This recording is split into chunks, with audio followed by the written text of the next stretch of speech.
안녕하세요, 매일 묵상. 오늘은 히브리서 13장 9절부터 16절 말씀 보도록 하겠습니다.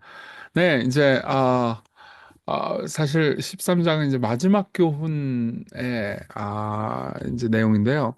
예, 지금까지 배웠던 그 복음의 내용에 근거해서 이제 우리가 어떻게 살아가야 하는가를 말합니다.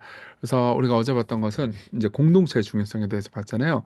네, 이제 오늘은 이 여러 가지 다른 교훈에 끌리지 말고 우리가 그리스도께서 그리하셨듯 우리의 삶을 예배로 드리고 그리고 영문 밖으로 나아가는 삶을 살자.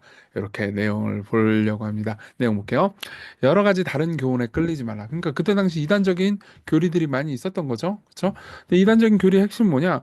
여전히 구약 시대에 말했던 제사나 음식을 뭘 먹느냐 마느냐 이런 제도에 얽매여서 그 모든 것들은 이제 폐지됐다 그렇죠? 우리가 봤어요. 그 모든 것들은 예수 그리스도께서 하실 일을 가리키는 일에 불과해요.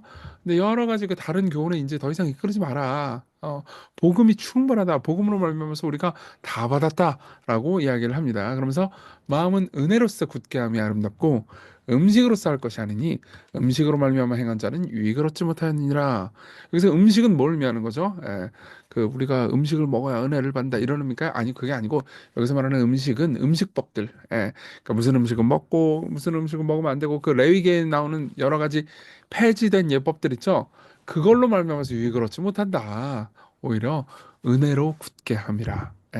은혜로 우리 마음을 든든하게 만들고 은혜로 말미암아 성장해야 한다. 그리스도께서 우리를 위해서 하신 일을 때문에. 그러면서 10절에 일종의 비유를 들어줍니다.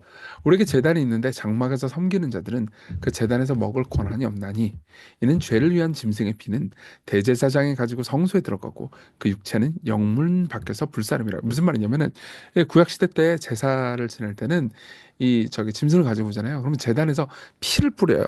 예. 그러고 나서 그 피를 다 뿌린 다음에 그 육체, 그러니까 여기서 이게 11절에 그 육체라고 말하는 것은 그 짐승의 육체를 의미하는 거예요. 짐승의 몸. 짐승의 몸은 영문 바깥에서 불태워 버립니다. 물론 그 불태우거나 아니면 이제 먹기도 하는데 어쨌든 간에 그 제단에서는 먹을 수 없어요. 왜요? 제단에 들어갈 수 없는 거죠. 이 제단은 하나님의 임재를 상징해요. 영문 안은 하나님의 임재를 상징해요. 근데 이 짐승은 뭐예요?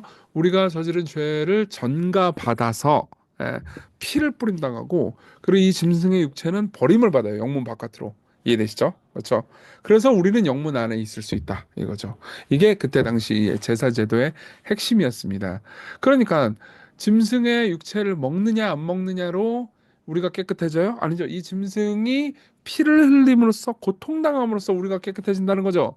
그래야 우리가 영문 안에 있을 수 있다는 거죠.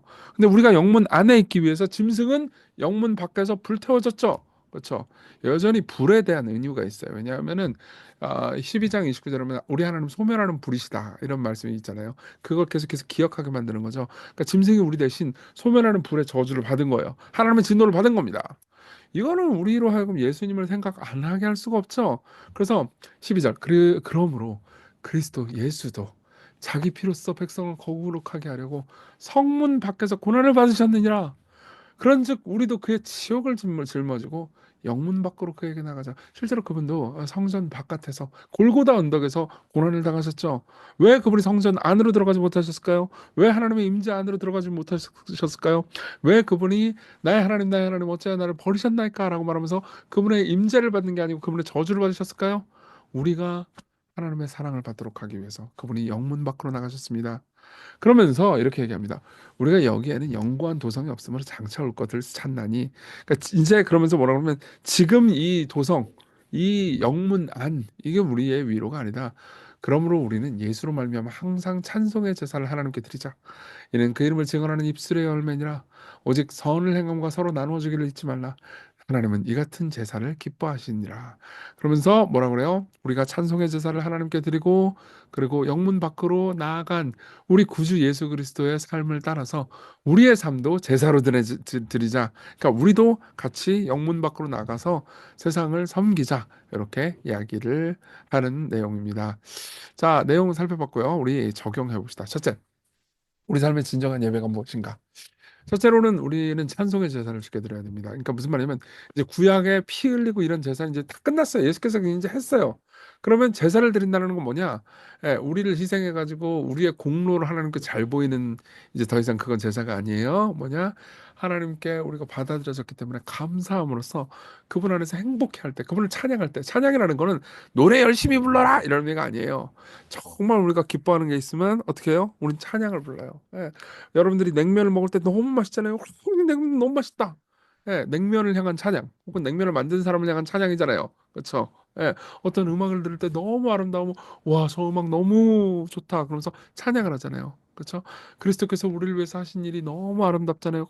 그분이 나를 위해서 영문 밖에서 불사름 당하셨어. 하나님의 진노를 나 대신 받으셨어. 그럼 어떻게 돼요? 우리는 예수님을 찬양하겠죠. 이게 우리가 드릴 수 있는 제사예요. 예, 우리는 더 이상 우리의 공로, 우리 짐승 제사로 제사를 드리는 게 아니고 우리의 기쁨, 우리의 행복, 예, 그걸로 제사를 드리는 거예요. 그래서 인간 삶의 제일 되는 목적이 뭐예요? 소위문 다밀문 사람의 제일 되는 목적은 하나님을 영화롭게 하고 그분을 영원토록 즐거워하는 거예요. 예, 그분을 즐겁게 만드는 게 아니고 우리가 그분을 즐거워하는 거예요. 이게 우리가 드릴 수 있는 예배 혹은 제사입니다. 두 번째로 선을 행하고 나누어 줘야 되는 거죠. 예, 오직 선을 행함과 서로 나누어 주기를 잊지 말라 이렇게 얘기하잖아요. 이건 돈이 아니고 하나님을 예배한다는 가장 직접적인 증거죠. 돈이 나를 기쁘게 하는 게 아닙니다. 하나님이 나를 기쁘게 합니다. 그럼 하나님께서 사랑하시는 이 사람들을 내가 섬기기 위해서 돈을 쓰겠습니다. 이게 우리의 제사죠. 예. 그래서 미가서에 보면 이런 말씀이 있습니다. 사람아 주께서 선한 것이 무엇임을 내게 보이셨느니 여호와께서 내게 구하시는 것은 그냥 제사가 아니고 다른 제사가 아니고 정의를 행하며 인자를 사랑하며 겸손하게 내 하나님과 함께 행하는 것이 아니냐. 정의를 행하고 인자를 사랑하는 겁니다. 자, 두 번째, 영문 밖으로 나아가는 겁니다. 그분은 우리가 영문 안, 즉 하나님과의 교제와 사랑 안에 머무르도록 하기 위해서 그분이 영문 밖, 즉 짐승처럼 불태워 주셨습니다. 십자가에 못 박혀서 저주를 받으셨죠. 마찬가지로 우리가 세상을 위한 대속을 할 필요는 없어요. 예수님께서 대속을 이미 하셨으니까. 근데 이제 우리는 영문 밖으로, 예, 기독교인이 아닌 사람들을 향해서, 잃어버린 자들을 향해서 예수님처럼 떠나라는 부르심을 받는 거죠. 예. 그래서 좋은 교회는 항상 기독교인들만 대상으로 하지 않습니다. 기독교인이 아닌 사람들을 그리스도께로 이끌고 그들에게 복음을 전하는 선교적인 방식으로 움직이죠. 여러분들이 아이 나 뭐 예수 믿으니까는 뭐 나만 잘 먹고 잘 살면 돼. 그러면서 여러분들이 기독교인이 아닌 사람들을 위해서 기도하거나 그들을 그리스도께로 초청하거나 하지 않잖아요. 그러면 우리는 그냥 문화적인 그리스도인일 뿐입니다. 그래서 시티 스터드라는 굉장히 유명한 중국 선교사님이 있어요. 이렇게 얘기합니다. 어떤 사람들은 교회 종소리가 들리는 곳에 살기를 원하지만 나는 지옥의 문턱에서 구조소를 운영하고 싶다. 예. 제가 이 시건교회를 세우면서 뭐 여러 가지 섬기면서 여러 가지 일들을 하고 싶고 또 여러분들도 잘 섬기는 일도 하지만은 제 제일 주된 관심사 중에 하나는 기독교인이 아는 사람들에게 예수 그리스도가 선포되고 그들이 그리스도를 만나서 복음으로 변화되는 것. 이게 제 또 가장 큰 소망이거든요. 그래서 항상 설교를 준비할 때도 기독교인이 아는 분들이 이야기를 들으면 어떤 생각이 들까? 어떻게 하면 그들을 그리스도께로 인도할 수 있을까를 고민합니다. 왜냐하면 시건교회는 종소리를 치는 교회 이상으로, 예, 지옥의 문턱의 구조소가 되기를 바라는 마음 때문이죠. 같이 기도해요. 우리 삶이 하나님께 드리는 예배가 되게 해달라고, 복음을 사는 삶, 예, 복음으로 하나님을 찬양하는 삶이 되게 해달라고, 그리고 우리 구주께서 그러셨듯 우리도 영문 밖으로 세상을 향해서 나아가게 해주십시오. 오늘 그런 삶 살게 해달라고 같이 기도하겠습니다.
기도하겠습니다.